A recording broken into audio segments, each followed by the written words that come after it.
stretch your hammies, because you don't want to pull this quad. Ooh. St. Bernardus.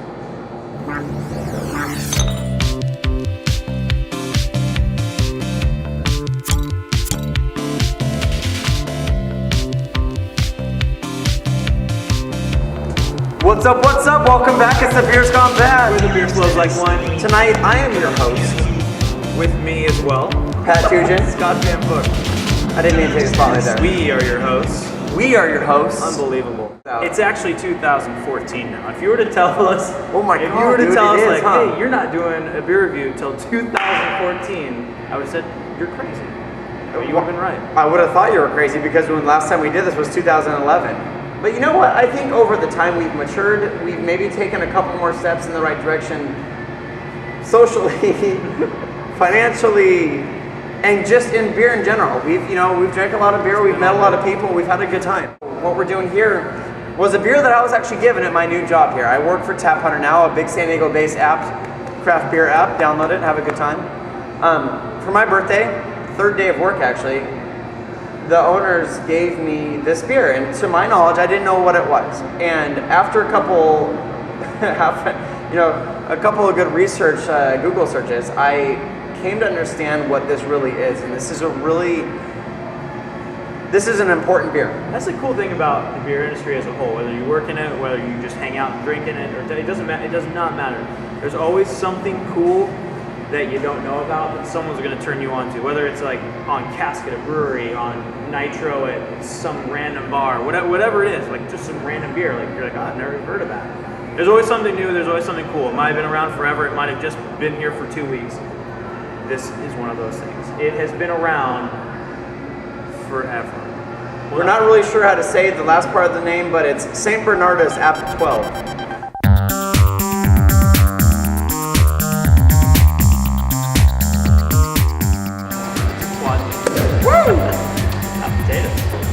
We were told that this was best served around 55 degrees, so I'll let this sit for a little bit. It's got warmed up. We're gonna plumb this as we kind of put it into our little tulips here. Okay, so it's a quad. It is a Belgian-style tapestry beer, like a legitimate tapestry beer. There is a long history behind this beer, and then how do you pronounce the... It's a long name. You're probably gonna laugh at me when I say this, but what I think it's called is West V. Lateren 12, which is a beer that was brewed in the St. Sixtus Brewery in Belgium, the Flanders division of Belgium, which is the northern part of Belgium, known for a lot of Trappist beers and the big Belgian kind of brewing community. You know, you had just been in Europe. I actually was in Flanders. I was in Bruges. I was like, they spoke Flemish there. It was extremely confusing. So traveled. I don't know if you heard, I've been in Flanders. I was there, no big deal. Did you know that Flanders was an actual division of Belgium? Welcome to the world. I know. Here we are. St. Bernardus and West V. Lateren 12 they're essentially the same beer brewed by two separate people from the same idea. And over the years, they were the same beer being brewed as a monastery Trappist beer. Like 5 miles apart too. Yeah, they were like the same beer, the same recipe. One was an actual legitimate monastery, and then the other one was the commercial version of that. So same recipe, same everything. Same everything. This beer is a clone of the West V. Lateren 12, which in the quad Belgian world is on Rate Beer and Beer Advocate considered the #1 Belgian quad in the world. Now this is a lot of jargon. This is a lot of jargon. If this was your first episode, you'd be like, wow, this is a lot of jargon. We're there. But, it's a beer. I think we should get into it. Cheers. I really don't know what to expect of this at all. I wasn't ready for that on the nose. That Robitussin kind of like, this is gonna be strong. That has a very barley wine kind of smell to it. Yes. Really like sweet malty, but alcohol back end. Yes. Like it just has a really barley wine kind of smell. That first one, I swished it in my mouth some air, and it foamed up so fast that it almost came back out of my mouth again. That you almost actually saw me spit on my brand new pants, and that would have been embarrassing. Those are nice pants, Pat. Thanks, bro. Very, very, very highly rated beers. I think The other one's number 2 in the world. This one's number 41 in the world.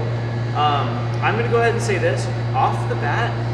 It doesn't look like it, but that is a crazy, crazy highly carbonated beer.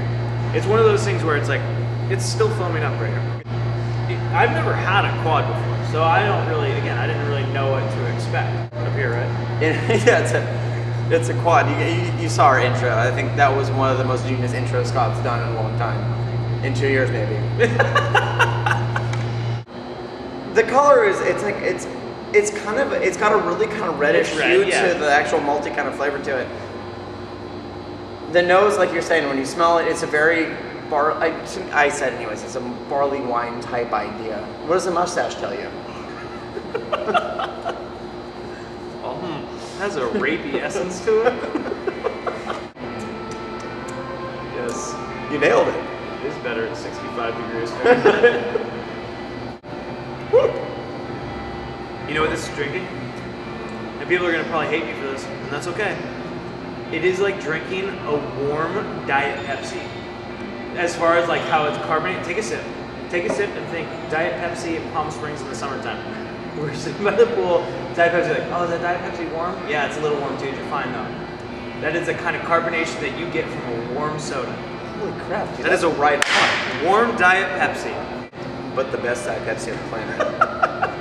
It's no Tab Cola. This is the real deal. Yeah, dude. That's actually a really legit call. That really does kind of taste like, not necessarily flat, but just low carbonated Diet Pepsi that's been in the sun for a while. When you were saying it has that kind of like sweet maltiness, it's that kind of sweetness that you would taste in a diet soda. And I don't drink a whole lot of diet soda. It's probably been...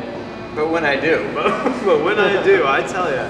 Like this beer, like someone's going to say, this is the number 41 beer in the world ever made. I would hands down disagree. I think it's good, but I'm pretty sure that I could put together a list of 60 beers I like better than this beer. Not saying that it's not a good beer, because you got to consider, you know, where it comes from, like the recipe, the style, and all that.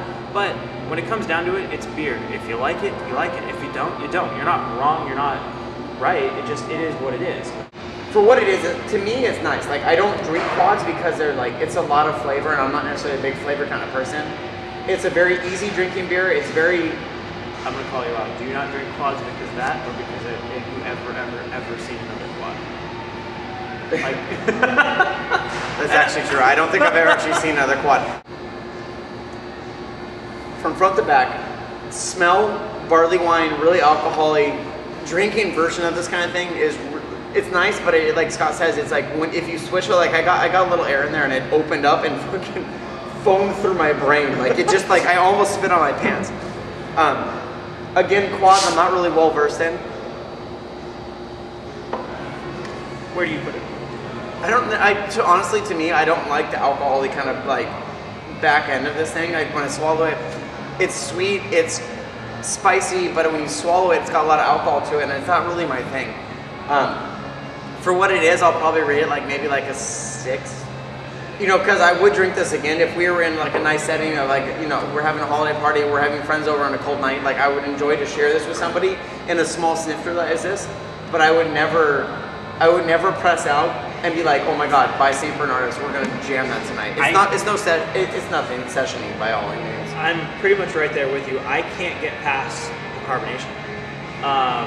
It's just one of those things where it's like, if I'm gonna enjoy a beer, I don't need it to be flat. I don't mind if it's carbonated, but this is every sip I'm thinking, okay, wait. I'm gonna burn my face. Yeah, and it's like, every one like foams up. Every single one.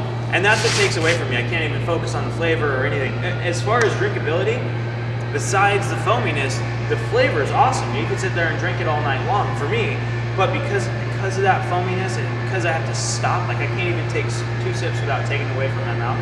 And I'm one of those people, Pat calls it when I get Nemo on it. Where it's like, I have a sip, I have a sip, I have a second sip. Alright. The most, like, to be honest with you, the most I've ever gone is a triple. Yeah. Honestly.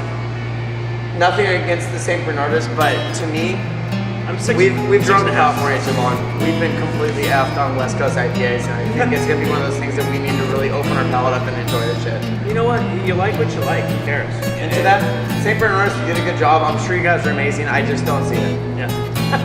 Right there with that. So Beer's gone bad. That's why beer feels like wine.